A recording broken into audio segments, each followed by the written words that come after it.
if you can hear my voice, you've got work to do.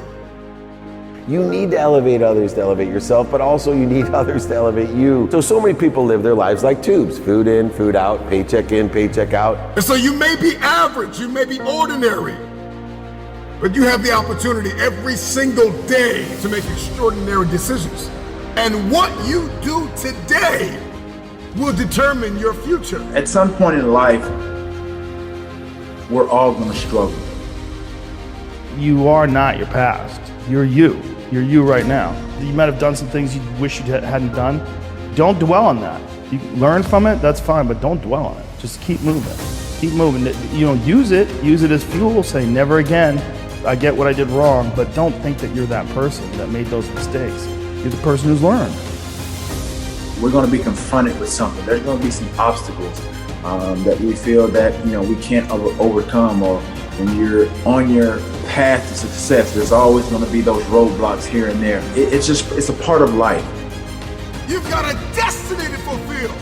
You've got a purpose to walk into. You've got a test to pass. You've got dots to connect, rooms to walk in, stages to stand on, and tables to sit down at. We all want to do something. We all want to be somebody. We all want to go somewhere. Let's dispense with the painful conversations of what happened in your past.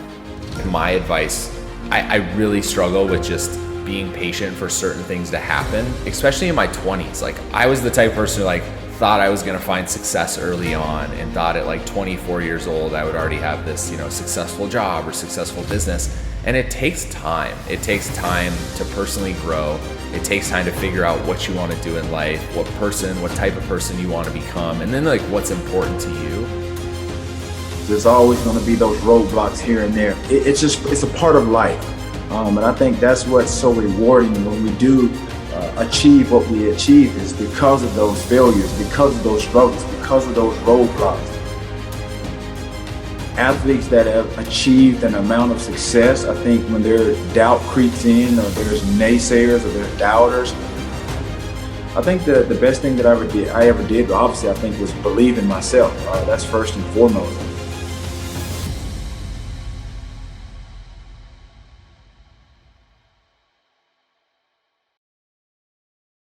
You are not your past. You're you. You're you right now. You might have done some things you wish you hadn't done. Don't dwell on that. You learn from it, that's fine, but don't dwell on it. Just keep moving. Keep moving. Use it as fuel. Say, never again. I get what I did wrong, but don't think that you're that person that made those mistakes. You're the person who's learned. I think that enduring something and building up that ability to endure things, that's also a very important mechanism that you could apply to everyday life. Like that, the mechanism of understanding how to endure. Because a lot of people are just running from discomfort. They're running from it. They're just avoiding it. It's so easy to. And if you get distracted for a second, you're like, let me check my phone. You just start going through your phone and looking at bullshit, and you're just distracting yourself from the tiniest frustration of boredom. Just the little, we don't get bored anymore. Or if we get bored for these tiny amounts of time, then you get distracted. So your distraction is eliminating your boredom. But the problem with that is there's certain thoughts that only come to you when you're thinking, when you don't have any input coming in. When we're constantly looking at our phones, the only input you're getting is input from other people. And sometimes that's good. Sometimes you get good stuff out of that. But it's like a diet of only fruit. Hey, motherfucker, you need some protein. Yeah. You need to get some other things in your diet. And I think having discomfort in your diet, having it as a regular part of your life, it minimizes the amount of other kinds of bullshit. And I think that insanity and greatness are next door neighbors, and they borrow each other's sugar. There's something about mastery, true mastery, that requires you to shut off massive areas of your life, personal areas, relationships, education. My education was a joke. Until I was 21 years old, until I started doing stand-up comedy, I didn't read books. I might have read a Stephen King book here and there to kill time while I was on the train on my way to training. But there was no desire to educate myself. If I was educating myself, it was maybe reading the Book of Five Rings to learn better strategy, to be a better fighter. That was all it was. Or was there ever a point where you said, I'm a little out of balance, I need to go the other way? Well, I realized I was a flawed person for sure. You know, and I think in realizing that you're a flawed person... What helped you realize that? Just fucking up. Just being an idiot. You know, realizing, you know, girls would get mad at me, or maybe guys would get mad at me. Whatever it was, I realized that I had flaws, you know. I knew that I was... And then also failing at comedy. One of the hardest things to do is to go from being really great at something to sucking at something. And that something that you suck at is now your path. You know, and that's what I found myself in comedy. You know, I could get laughs every now and then, but I knew I wasn't anything special. I knew I was terrible. And there was something exciting about being terrible because I had potential, because there was potential for growth. You know, if you start doing it and you're great at it, like naturally, like maybe I wouldn't have had the motivation to do it as a living for 25 years like I've done. I don't know. But at that time, you know, making that transition from martial arts competition to being a comedian, that's when I started going down the road of balance and started trying to balance myself as a person. And I started trying to almost educate myself to have more things to talk about on stage. And then along the way, my curiosity started to blossom. And then I started to just be interested in things for being interested in them. And as I got better as a comedian, I became less worried about what other people thought about me and more worried about just improving and keeping this sort of momentum going. And as I relaxed more, you know, in having some success in life and sort of not worrying about bills as much, not worrying about my future, then I started to explore altered states of consciousness, and then I really started opening up the door to the whole yin and the yang. Life is filled with so many different kinds of experiences that are available, and that's one of the things that you sort of open up to when you relax. When you relax and, you know, you don't worry about what you look like, you don't worry about what you sound like, you don't worry about how people feel about you, because you've thought about all these different things on your own, and you've kind of corrected as many things as you can correct given that time period. But you feel comfortable that you're on a good path. You know, then you sort of can entertain ideas that maybe you wouldn't if you were insecure or more insecure. You know, I think you have to be insecure if you're finite. We're worried about death. We're worried about disease. We're worried about loved ones. We're always going to be, in a certain sense, insecure.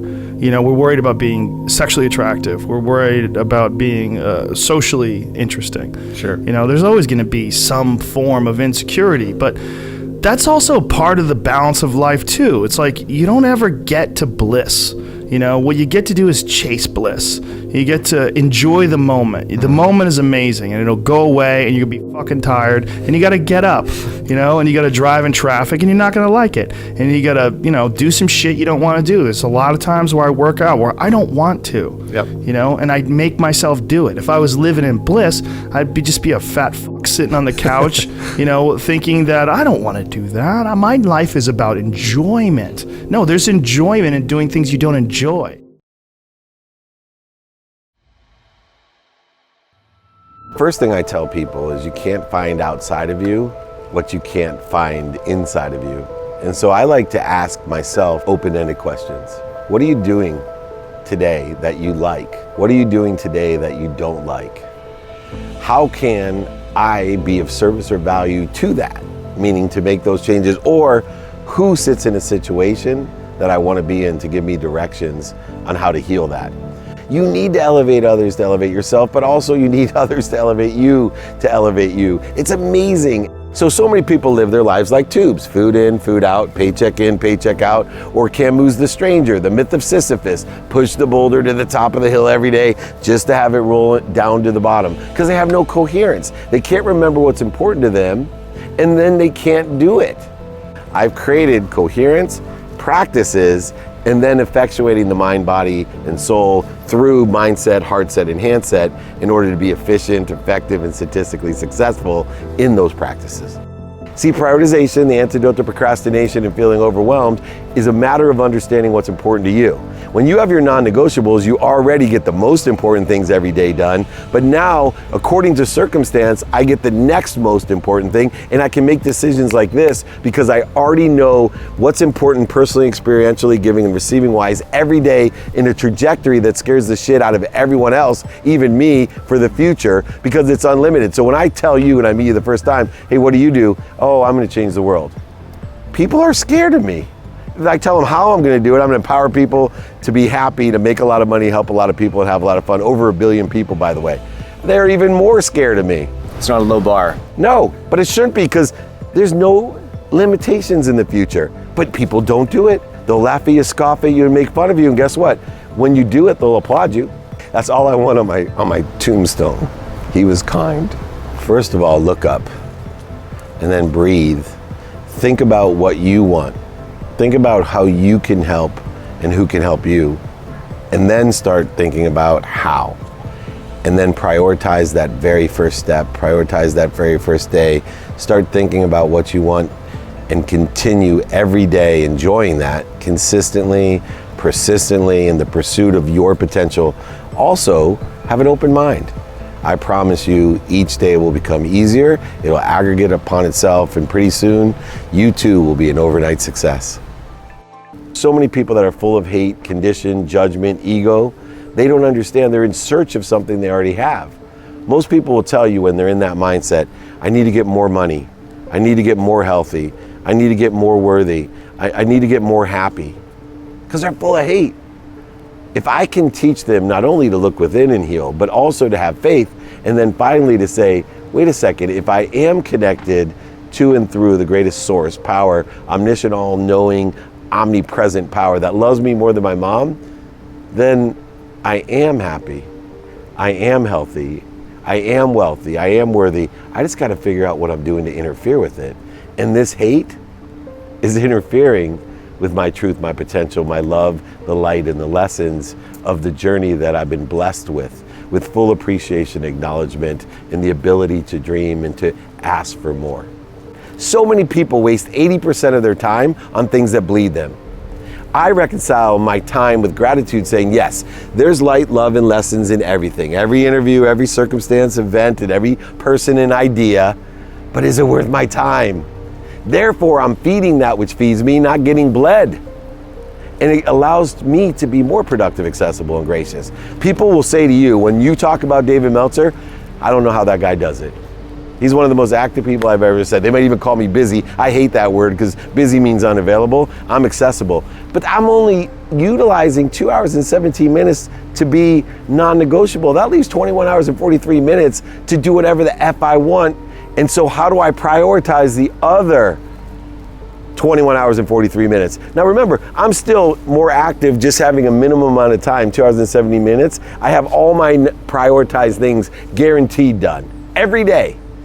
I'll always be healthy, I'll always have great family, and I'll always utilize my time effectively. Now all I gotta do is have what I want, who I can help, who can help me, how best to get that done, and then I'll be able to prioritize because I always know what's important to me and I always know how to reprioritize it. Should you have big dreams? Of course you should. Should you dream of building a mansion on the ocean if that's your thing? Yes. Should you dream of the log cabin? Yes. If you want a Lamborghini or the new Ford Bronco, should you? Yeah. Yes, yes, yes. If you want the family, if you want the body, should you think about? Yeah, absolutely.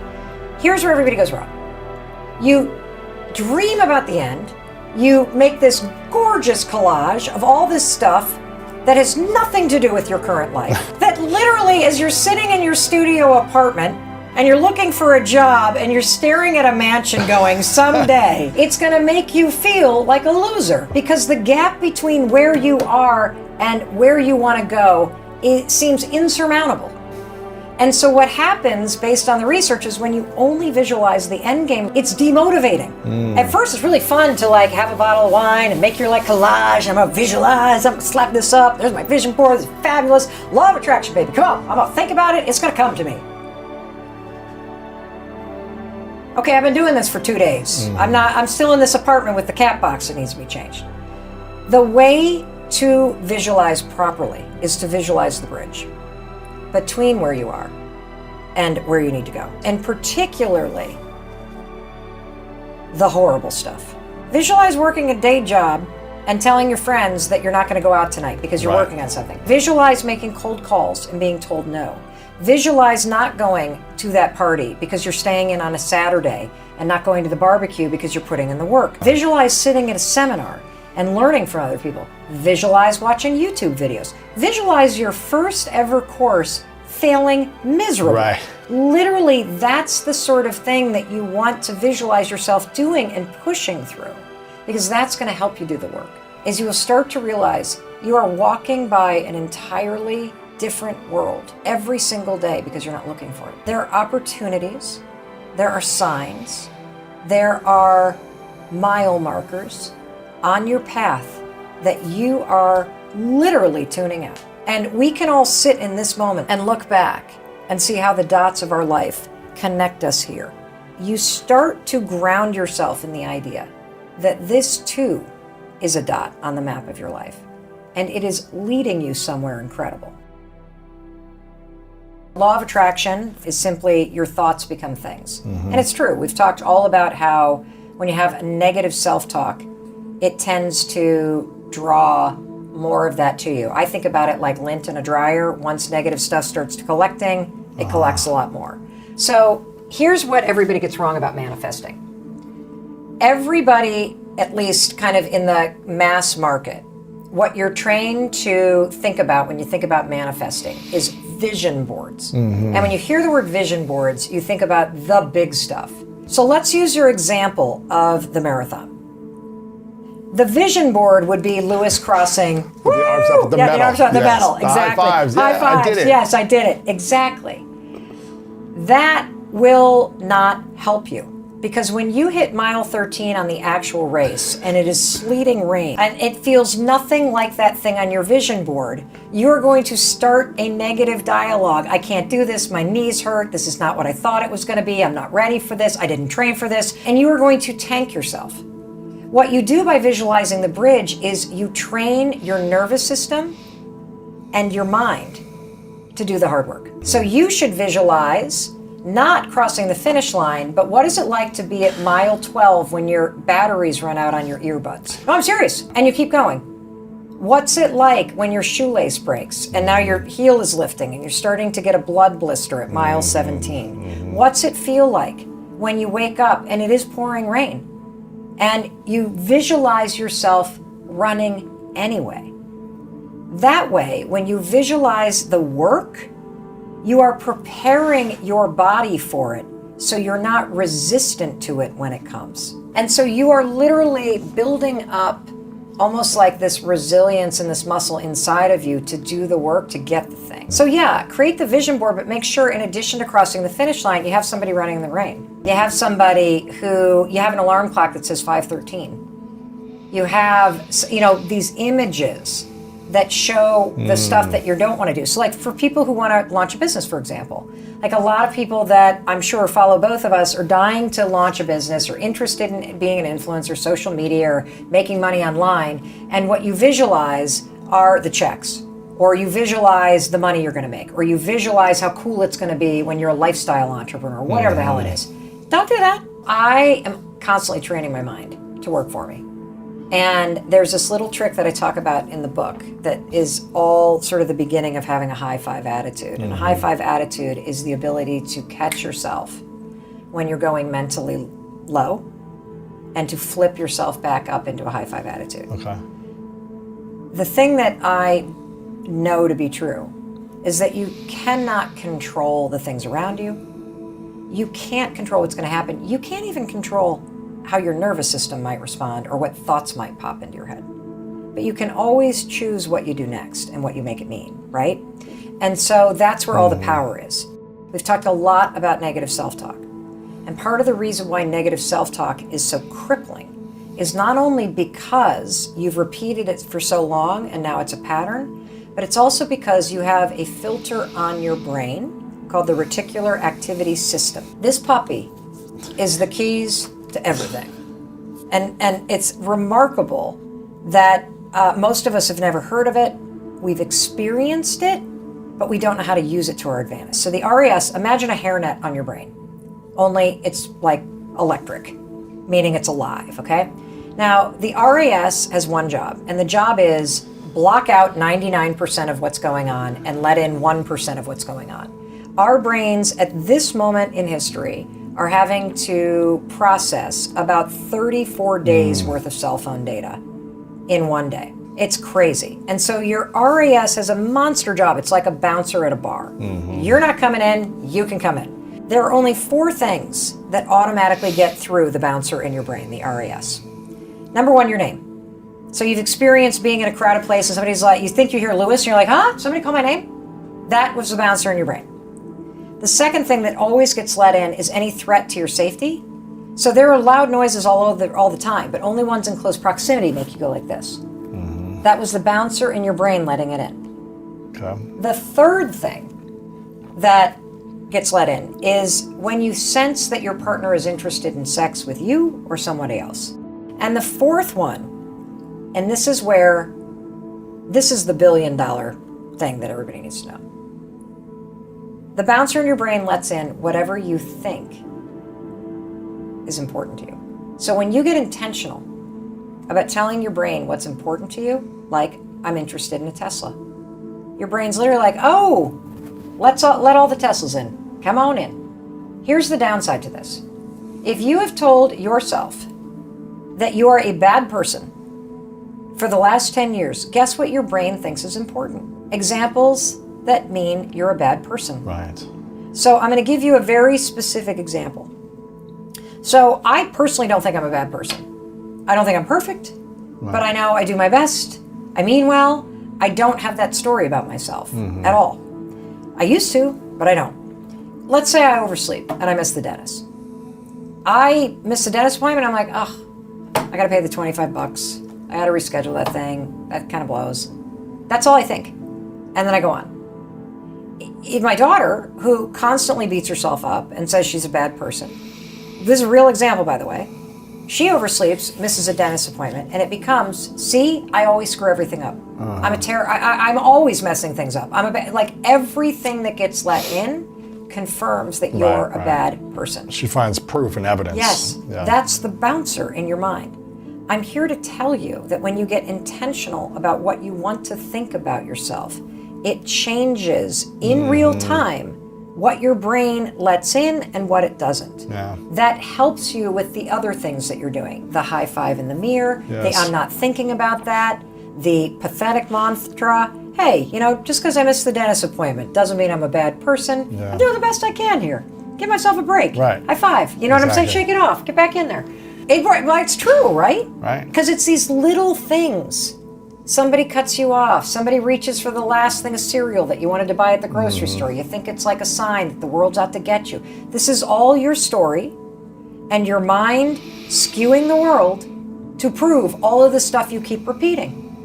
And the only way to get a handle on it is to start acting the opposite. Like high five yourself, even though you don't feel like it. Interrupt the crap that you keep saying. Put your hands on your heart and settle your body down. All of these things are things that somebody does when they care about themselves, when they think they deserve to be treated with kindness, when they think they deserve support, and when they realize they need it. It does begin with you. For Jimmy and I, we had never really envisioned how big this could be until we launched the business. And then a couple weeks later, we were like, holy cow, this is actually catching fire. The MrBeast relationship, it was a mutual introduction between a friend of mine, Jobless Garrett. He messaged me out of the blue one day. Hey, I met this guy. His content is really interesting. I think you should meet. And I was like, okay, sure. Send me his channel. And the first video that I watched was Jimmy spinning a fidget spinner for 24 hours. And he was just sitting at a desk. And that was kind of the first video I watched. Thought it was incredibly strange. The next video I watched was him counting to 100,000, which was like totally legit. 99,999.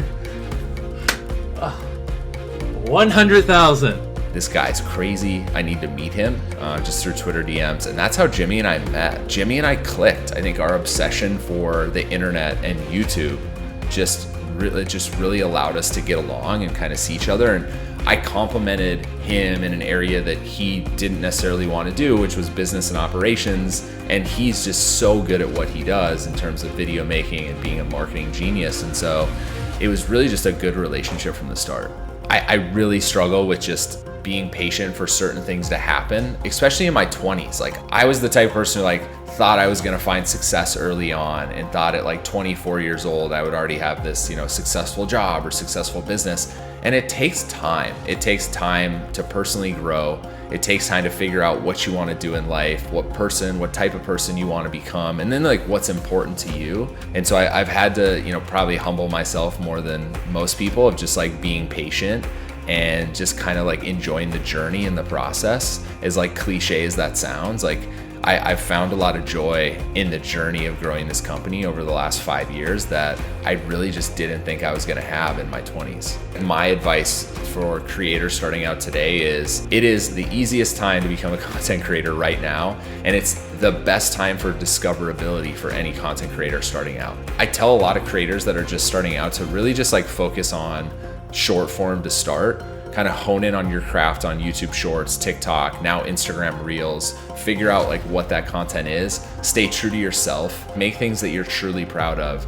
And this is something that, Jimmy tells a lot of content creators, is like, your first 100 videos are gonna suck. So it's like, once you get to that like 100th video, go back and look at the first 5 and you're gonna cringe at how bad it was. And so you really have to focus on making each video better than the next. This is a long game, and if you're not willing to put in the time and effort, like, just don't even compete, because it is hyper competitive right now for attention.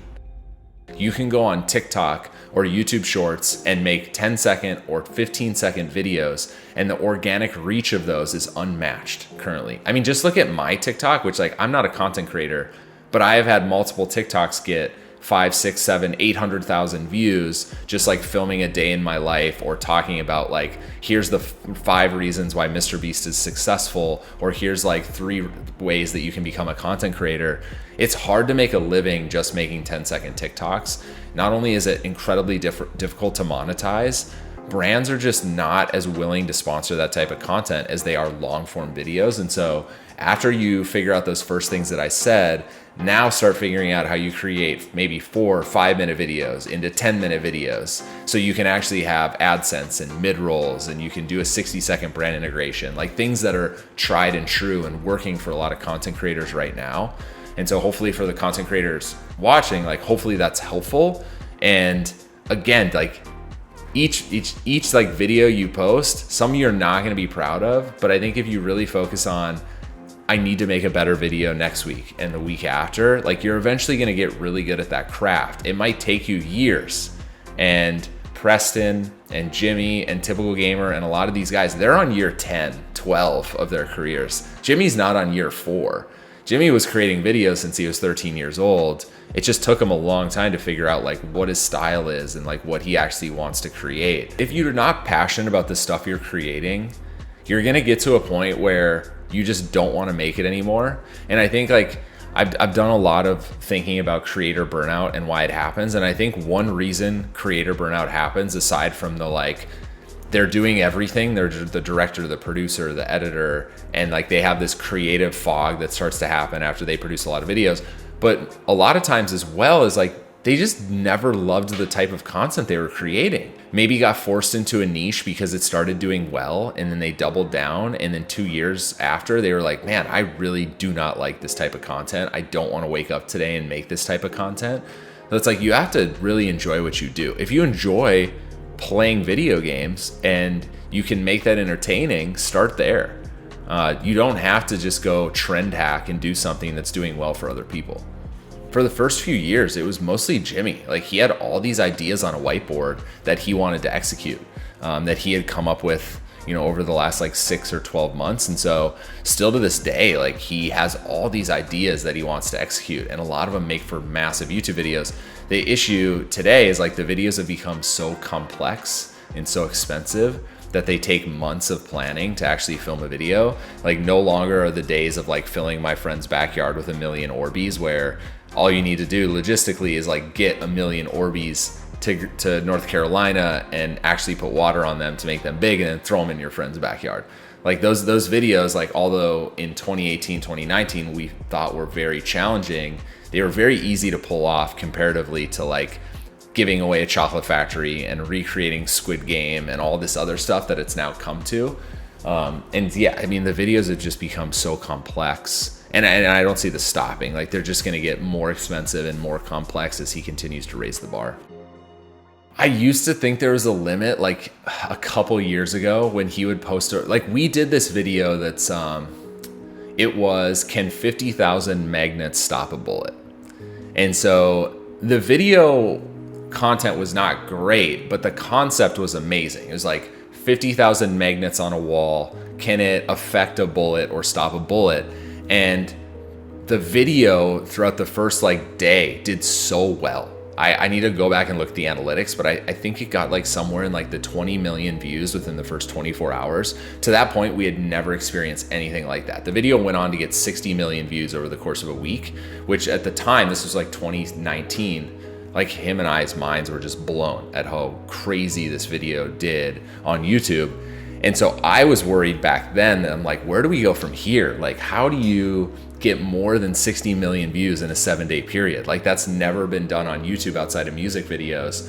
And so it's like something that I worried about a lot early on. And now I'm like less worried about it just because like I know the videos being filmed. I know the scale of them. Like I know like what the next 4 months look like. But pretty early on, like I had that worry is like, how does this continue getting bigger?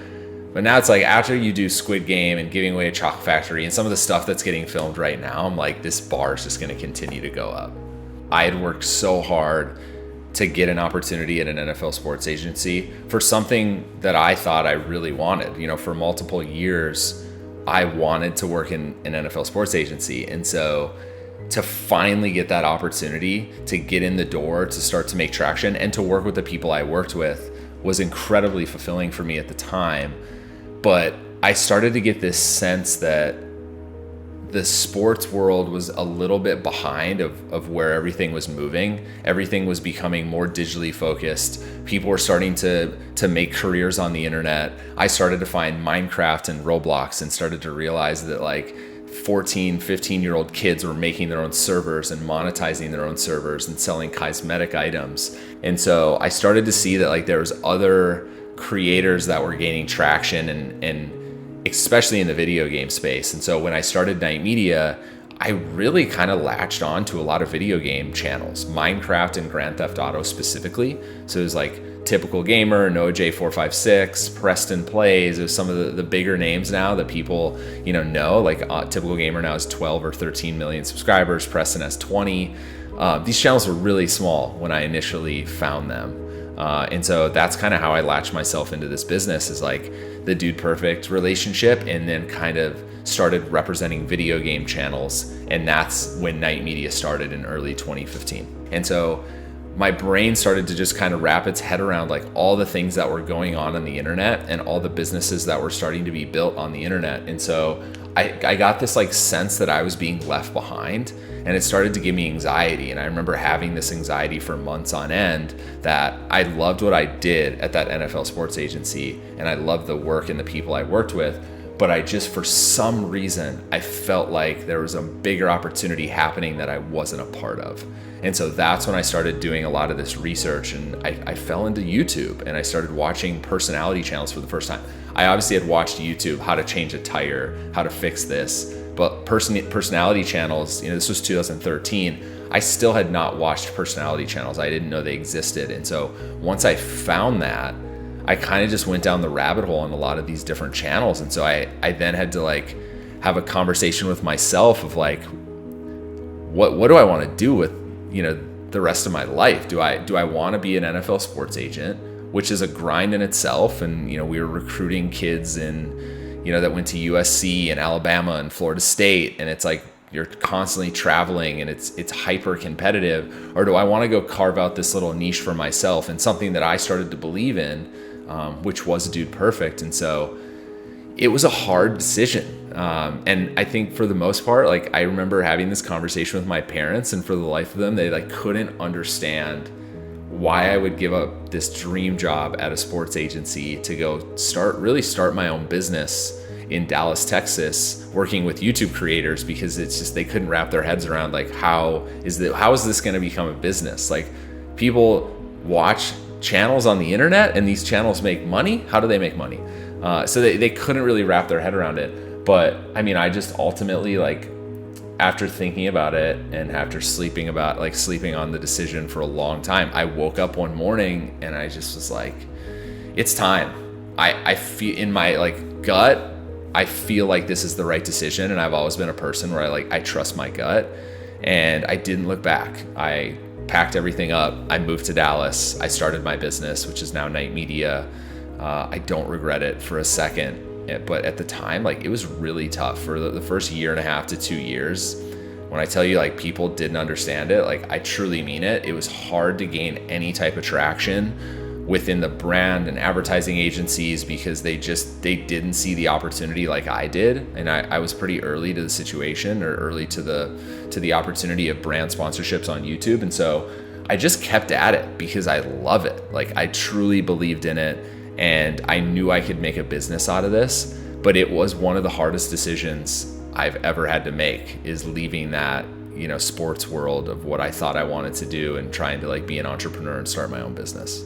If you're really good at what you do as a manager, these relationships are going to last decades, right? And so if you look at it with a long-term mindset of, okay, this is a 10, 20, 30-year relationship, you need to really get along with that person and understand that person. And so a lot of the time that Jimmy and I spent together early on was just kind of asking each other questions and getting to know each other. And then I started asking him questions about, like, what do you think of this video? What would you have done in this video? And so it was really just relationship building for him and I at that point. I didn't, like, whether I represented him or not, didn't really matter. It was more like, can I get along with this person? Do we see eye to eye? Can we do business together? And that's kind of how we think about it now to this date. Like, Night doesn't represent 400 people. We represent 30, maybe 32 creators. And we have deep relationships with those people because we take time to get to know them, but we also understand, like, this is a long game. At some point in life, we're all going to struggle. We're going to be confronted with something. There's going to be some obstacles that we feel that, we can't overcome. Or when you're on your path to success, there's always going to be those roadblocks here and there. It's a part of life. And I think that's what's so rewarding when we do achieve what we achieve, is because of those failures, because of those struggles, because of those roadblocks. Athletes that have achieved an amount of success, I think when their doubt creeps in, or there's naysayers or there's doubters, I think the best thing that I ever did, obviously, I think, was believe in myself. That's first and foremost. Those roadblocks can come in different forms. It can be own mental roadblocks. It could be outside criticism. It could be media. It could be anything. It could be personal problems. It could be family problems. Anything can trigger you and to try to get you off track. Those are struggles.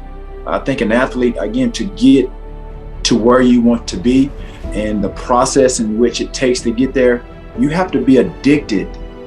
I saw and I listened to what the coach said, and they saw in me, which was a lot of potential. And I just wanted to build on that.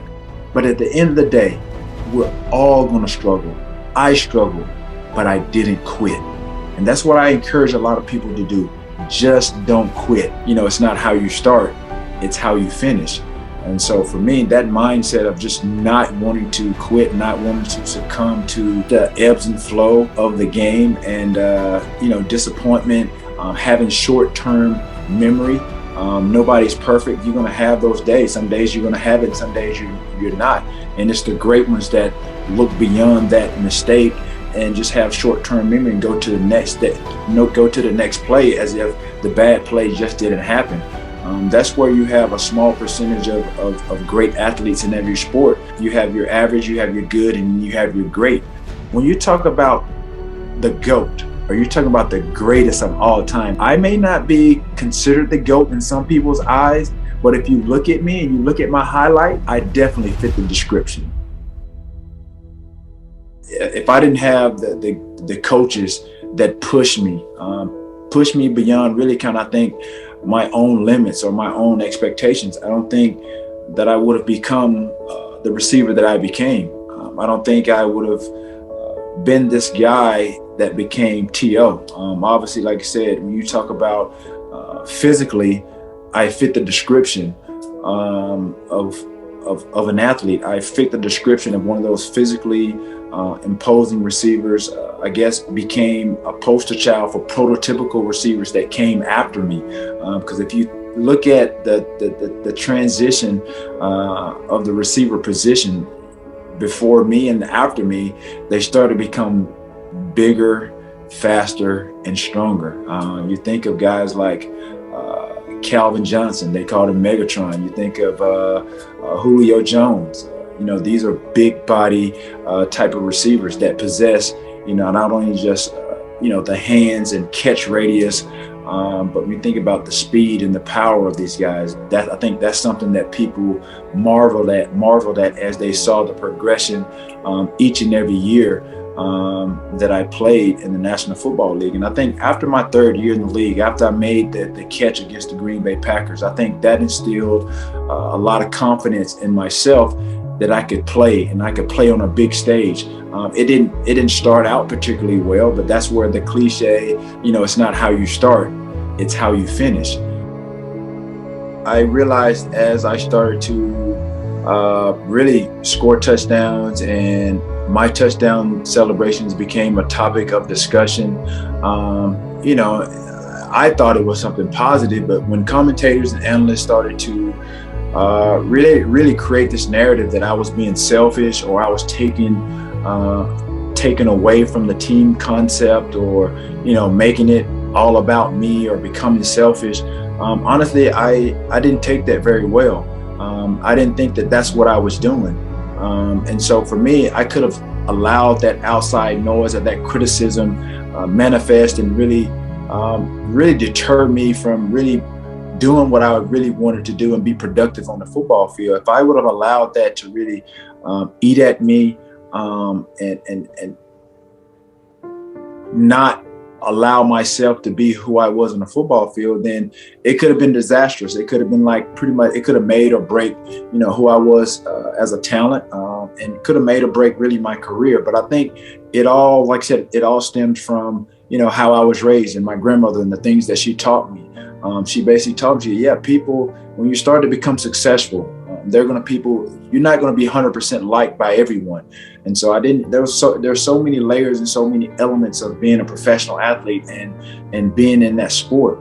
You're going to be subjected to criticism, whether you do good or bad, and people are going to talk about you, good, bad, or what have you, but you have to be strong-willed. And I think that's who and how I was. And I think a lot of that, like I said, stemmed from the upbringing of my grandmother. But at the end of the day, I think an athlete, again, to get to where you want to be and the process in which it takes to get there, you have to be addicted to bettering yourself.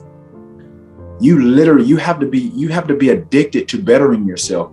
And that's what I became. I became addicted to the process of the success that stemmed from my off-season workouts. Once I got a personal trainer after my third year, it was very different in my approach and things that I had ever done since high school and college.